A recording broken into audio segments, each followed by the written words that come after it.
तुर्की ने रूस के पड़ोसी फिनलैंड को उसका अधूरा वादा याद दिलाकर फिर जता दिया कि जब तक तुर्की की शर्त पूरी नहीं होगी वो फिनलैंड को नेटो का हिस्सा नहीं बनने देगा। इसी हफ्ते फिनलैंड के रक्षा मंत्री तुर्की के दौरे पर जाने वाले हैं, लेकिन उससे पहले तुर्की के विदेश मंत्री ने माहौल गर्मा दिया और कहा कि फिनलैंड ने तुर्की पर लगाया आर्म्स एम्बार्गो नहीं हटाया। यानी वो शर्त जिसे पूरा करने की गारंटी देने पर ही तुर्की ने फिनलैंड को नेटो का सदस्य बनाने पर हामी भरी थी। फिनलैंड और स्वीडन ने मई में नेटो का सदस्य बनने की अर्जी दाखिल की थी, लेकिन तुर्की उनके खिलाफ खड़ा हो गया था। तुर्की का आरोप है कि स्वीडन और फिनलैंड तुर्की में आतंक फैलाने वाले कुर्द लड़ाकों को पनाह दिए बैठे हैं। साथ ही फिनलैंड और स्वीडन ने तुर्की को हथियारों के एक्सपोर्ट पर प्रतिबंध भी लगाए हुए हैं। अब चक्कर यह है कि किसी भी देश को नेटो का सदस्य बनने के लिए उसके मौजूदा सभी सदस्यों की मंजूरी लेनी होती है। इसलिए तुर्की को मनाने के लिए फिनलैंड और स्वीडन ने उसकी दोनों शिकायतें दूर करने का आश्वासन दिया था, लेकिन तुर्की के विदेश मंत्री ने कहा कि फिनलैंड ने उन्हें ऐसी जानकारी नहीं दी है कि तुर्की से आर्म्स एम्बार्गो। क्या आप स्टैंड अप इंडिया योजना के तहत 1 करोड़ का लोन लेकर अपना खुद का बिजनेस शुरू करना चाहते हैं?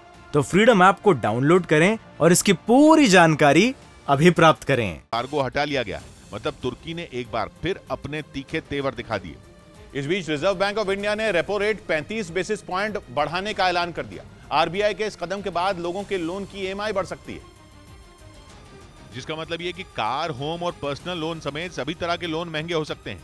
यानी लोगों को बैंक से लोन लेने के बाद ज्यादा ईएमआई चुकानी पड़ सकती है। आरबीआई के इस फैसले के बाद रेपो रेट 5.4% से बढ़कर 6.25% हो गया। आरबीआई ने इस साल लगातार 5वीं बार रेपो रेट बढ़ाया है। उधर इंडोनेशिया के बैंडुंग के एक थाने के बाहर हुए धमाके में 2 लोगों की मौत हो गई, जबकि 8 लोग बुरी तरह घायल हो गए। जिसकी जानकारी मिलते ही मौके पर पुलिस की कई टीमें पहुंच गईं और पूरे इलाके को सील कर दिया गया। पुलिस के मुताबिक एक आदमी थाने के सामने आया और उसने खुद को बम से उड़ा लिया, जिसके बाद इसकी जांच के आदेश दे दिए गए। इधर इंग्लैंड के ल्यूटन शहर में किंग चार्ल्स पर अंडे फेंके गए। यह घटना उस वक्त हुई जब वो लोगों से मुलाकात कर रहे थे, जिसके बाद वहां की पुलिस ने किंग चार्ल्स पर अंडे फेंकने वाले आरोपी को गिरफ्तार कर लिया। कुछ हफ्ते पहले भी किंग चार्ल्स के साथ ऐसी ही घटना हुई थी, जब वो अपनी पत्नी के साथ यॉर्कशायर के दौरे पर थे और वहां कई नेता उनके स्वागत में खड़े थे। इस बीच खबर है कि यूक्रेन ने रूस से निपटने के लिए अपने इकलौते एयर डिफेंस सिस्टम S-125 को तैनात कर दिया।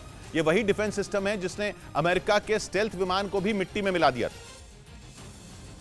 यानी ऐसे फाइटर जेट जो अदृश्य थे उन्हें भी इसने सटीक निशाना लगाकर ढेर कर दिया था। S-125 एयर डिफेंस सिस्टम असल में सोवियत दौर के एक डिफेंस सिस्टम का आधुनिक वर्जन है, जो यूक्रेन को पोलैंड ने मुहैया कराया है और उसे यह तोहफा ऐसे वक्त पर मिला जब उसे इसकी सबसे ज्यादा जरूरत थी।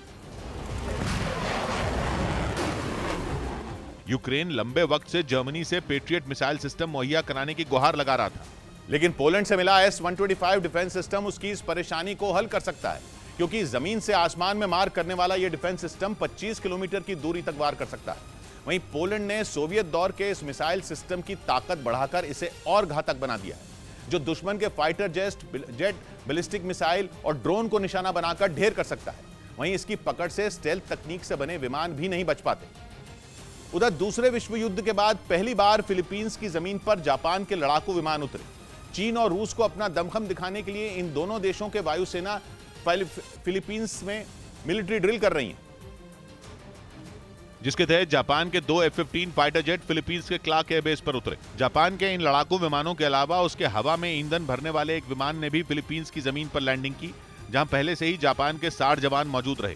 जापान और फिलीपींस की वायु सेनाओं के बीच मिलिट्री ड्रिल की शुरुआत 27 नवंबर से हुई, जो कि 11 दिसंबर को जाके खत्म हो गई। दोनों देशों के बीच ये सैन्य अभ्यास ऐसे समय पर जारी है जब दक्षिण चीन सागर में चीन की आक्रामकता तेजी से बढ़ती जा रही है, और यही वजह है कि चीन रूस के साथ मिलकर वहां लगातार अपने फाइटर जेट और बॉम्बर भेज रहा है। ऐसे में यह कदम उठाकर जापान और फिलीपींस ने चीन और रूस को दिखा दिया कि उनकी ताकत वो कम ना आके, क्योंकि अगर जरूरत पड़ी तो वो उन्हें जवाब देने के लिए तैयार है। जबकि दूसरे विश्व युद्ध के दौरान जापान ने करीब 3 साल तक फिलीपींस पर अपना कब्जा रखा था। तब जापान की वायुसेना ने फिलीपींस के एयरबेस का इस्तेमाल अमेरिकी सैनिकों पर आत्मघाती हमले के लिए किया था।